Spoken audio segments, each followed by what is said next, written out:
नमस्कार and welcome to this session of Sunday talks. क्यों हो जाते हैं हम कभी कभी अनोखी अनजानी चीजों के शिकार। चलिए आइए आज करते हैं कुछ ऐसी ही बातों पे विचार। टेक्नोलॉजी ने, जैसे मैंने अपनी पिछली टॉक में भी बात की, जिंदगी बहुत आसान कर दी है। हर चीज आजकल क्लिक ऑफ बटन पे अवेलेबल है, पर साथ ही साथ इसके साथ कुछ ऐसी परेशानियां, कुछ ऐसी मुश्किलें खड़ी हो गई हैं लोगों के लिए, जिसके बारे में बात करना मुझे लगता है आज बहुत जरूरी है। आपसे कुछ एपिसोड शेयर करती हूँ। एक व्यक्ति हैं, उन्हें कॉल आया कि आपकी 8 लाख की लॉटरी निकली है और वो भी बड़े खुश हो गए। ये ध्यान नहीं दिया कि क्या उन्होंने वो लॉटरी ली भी है, कहीं अप्लाई भी किया है। इससे मुझे ना एक जोक याद आया। हम बचपन में सुनते थे कि एक आदमी जाकर बार बार मंदिर में शिकायत करता था कि हे भगवान, मेरी लॉटरी नहीं निकलती। तो एक दिन भगवान दुखी होकर प्रकट होते हैं और उससे पूछते हैं कि आपने क्या लॉटरी की टिकट ली भी है। तो जब भगवान भी हेल्प नहीं कर सकते, जो चीज अप्लाई नहीं की, तो ऐसी चीजों में हम एकदम लालच में क्यों आ जाते हैं। ये पहला इमोशन हमारा, लालच, कि आज हम पैसों की होड़ में इतने दीवाने हो गए हैं कि हम एकदम से अमीर हो जाना चाहते हैं। तो उस व्यक्ति ने भी इस बारे में उसने विश्वास कर लिया और उसे कहा कि इसकी कुछ नॉर्मल प्रोसेसिंग फी लगेगी, आप 2000 रुपए इस अकाउंट में जमा कर दें और अपना OTP शेयर करें। और बिना सोचे समझे, एजुकेटेड होते हुए भी, उन्होंने अपना OTP शेयर किया। 2 सेकंड में उन्हें मैसेज आया कि उनके अकाउंट से 20,000 रुपए डेबिट हो गए। थोड़ी देर बाद 15,000 और डेबिट हो गए। जब तक उन्हें समझ आया, वो इस फ्रॉड का शिकार हो चुके थे। दूसरा एपिसोड, ये जानकर मुझे बड़ा दुख हुआ था। एक लेडी थी जिन्होंने अपने बेटे के कैंसर के इलाज के लिए काफी बड़ी रकम जमा कर रखी थी। उन्हें कॉल आता है कि उनके अकाउंट हैक हो गया है और उनके अकाउंट से कुछ ऐसी ट्रांजैक्शंस हुई हैं जो किसी ऐसी ऑर्गेनाइजेशन को गई हैं जो कि एंटी गवर्नमेंट है, और इसकी वजह से वो अरेस्ट होने वाली हैं। वो डर गई। जो दूसरा हमारा सबसे बड़ा फैक्टर, डर। वो डर गई और उन्होंने पूछा कि इसका क्या कर सकते हैं। तो उन्होंने कहा कि वही, आप इसमें कुछ पैसे जमा करें और आपका नाम उस लिस्ट से डिलीट हो जाएगा। उन्होंने फिर से अपनी डिटेल्स शेयर की और उनकी बहुत बड़ी पूंजी जो उन्होंने अपने बेटे के इलाज के लिए जमा की थी, उसे वो लुटा बैठी। उसके बाद वो डिप्रेशन का शिकार हो गई, इवन सुसाइड तक अटेम्प्ट किया। ये दूसरा एपिसोड। अब इसके बाद एक तीसरा। आजकल मुझे भी आए दिन मैसेजेस आते हैं फोन पे कि आप अकेला फील कर रहे हो, नए दोस्त बनाओ। आज हम जब अपने रिश्तों से दूर होते जा रहे हैं, अपने फोन से चिपके हुए हैं, तो हमें भी लगता है कि शायद कोई नया दोस्त जीवन में कोई ज्यादा खुशी ले आए। लेकिन कभी इस बात पे ध्यान दें कि क्यों कोई अनजान व्यक्ति आपसे दोस्ती करना चाहेगा। उस नंबर पे या तो आप कॉल करते हो या कॉल रिसीव करते हो, और उसके बाद आपकी कुछ ऑकवर्ड पिक्चर्स या आपकी कुछ मॉफ्ट कोई चीजें डाल दी जाती हैं और आपको फिर ब्लैकमेल कॉल्स आने शुरू हो जाएंगे कि अगर आपने इतनी रकम ना दी तो आपका ये वीडियो, आपकी फोटो वायरल कर दी जाएगी। तीसरा हमारा सबसे बड़ा जो फैक्टर, शर्म। और उस शर्म के मारे लोग अपने घर में इस बात को डिस्कस नहीं करते और उस ब्लैकमेल का शिकार होना शुरू हो जाते हैं। कभी कभी इन केसेस में भी लोग सुसाइड करने चल पड़ते हैं या फिर पुलिस को रिपोर्ट नहीं करते।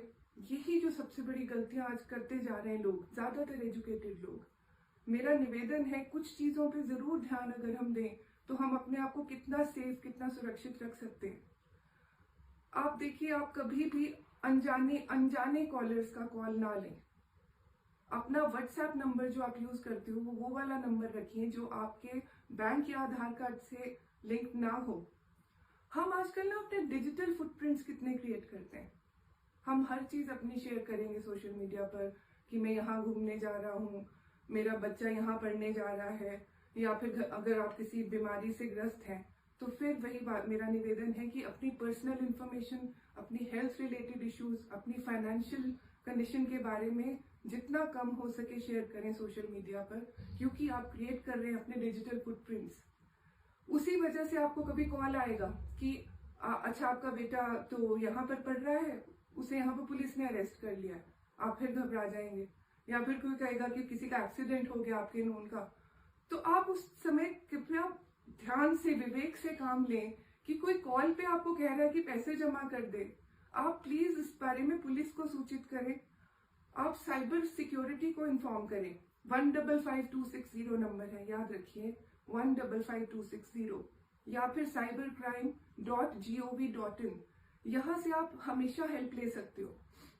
आपको अगर कहा जाता है आज आपका बिजली का कनेक्शन कट जाएगा, आज आपका फोन बंद हो जाएगा, या आपका किसी भी तरह का जो डर दिखाया जाए या कोई लालच दिया जाए, अपने आप को सुरक्षित रखने के लिए सबसे पहले इन चीजों के बारे में डिस्कस करें किसी नोन से, अपने बैंक से डिस्कस करें जाकर, या फिर फोन करके वहां के ऑथोराइज्ड पर्सन से।